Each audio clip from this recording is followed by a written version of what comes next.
It's March 4th, 2014, current time 11:30 GMT. Jay Misley here from globalview.com with the daily Forex trading outlook. This is a day, if I want to discuss the political markets, if I can go on for an hour, but I'll try to keep it short. Politics has been driving it this week. Russia and the Ukraine, and the word about political markets, they tend to have a short shelf life. Although if you're caught on the wrong side, it can be pretty painful. In past times, anything involving Russia would see the euro come under pressure.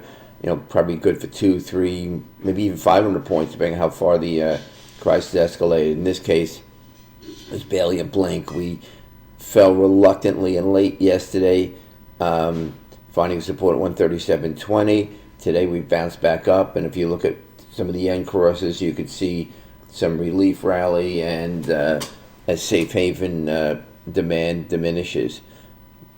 This is where we stand right now. This is a week where we have the ECB meeting on Thursday, probably next key event. Light economic calendar today, so you watch stocks, some easing of pressures, and here we are. If you look at a daily chart, we haven't regained this uptrend line that was broken last week.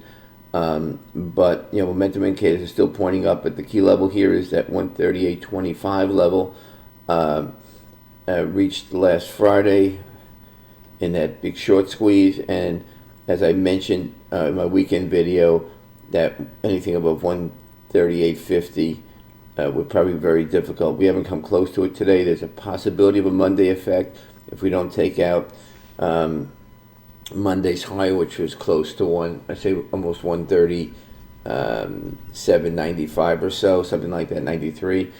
And so keep that on your blotter as the week goes on, because the key events at the end of the week are going to be the ECB meeting and non-farm payroll on Friday, and the unemployment report from the U.S. With politics and political events in Russia still hanging as a cloud over the market, even though pressures have eased. One word about that, the Obama threatens, no one really takes him too seriously, seen as a weak leader, and this is coming from the U.S. side,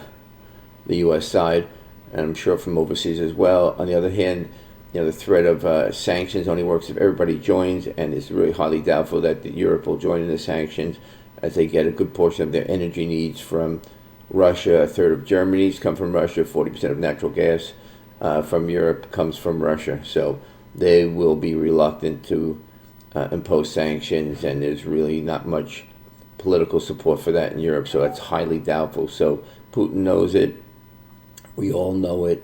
And therefore, maybe that's tempered some of the reaction in the markets. Look at charts. The key levels in Europe are very clear at 136.40. Last week's low, 138.25. Well, as you know, when I mentioned we were between 137 and 138, the focus goes on the 137.50 level. Set the tone. We've seen that overnight. That's also the midpoint of really the 2-day, I call it the 2-day range, which was really around 137.20, came close to that overnight. And yesterday's resistance in the once the U.S. came, it was 137.80. And those are kind of, quote, my magic levels that I use. Anybody who follows me knows I have these magic levels that I use as quasi support and resistance. So the midpoint of that is 137.50. Seems destined to stay the focus. If we break above 138, if we break above 780, then 138 comes in play again. If we go below 137.20, then 137 is in play again. If we stay above 137.50, it's going to trade with a bid. That's it today. It's like another one of those inconclusive sessions where unwinding of safe havens seem more important than any really directional move. Although, as I said, the euro continues to confound by its resilience, and it's really kind of in the hands of the ECB. If we go quickly to the 1-hour chart, here's your 137.80. Here's your 137.43, which is the current support level, and then you get down to 137.20. So really no news today. I think economic news coming out leaves the focus on stocks, and really just adjustments of positions again, anticipating key events. So odds are we stay between 137 And 138, 137.50 is going to stay kind of a magnetic level until it's established on either side. Now, one word about upcoming events. If you look at what's next key one is the ECB meeting. We'll discuss that tomorrow. But I also cover that in my monthly newsletter. To see the bottom of this chart, you'll see thoughts from the Forex, thoughts from the trading trenches. I suggest it's an embedded link. Click on it.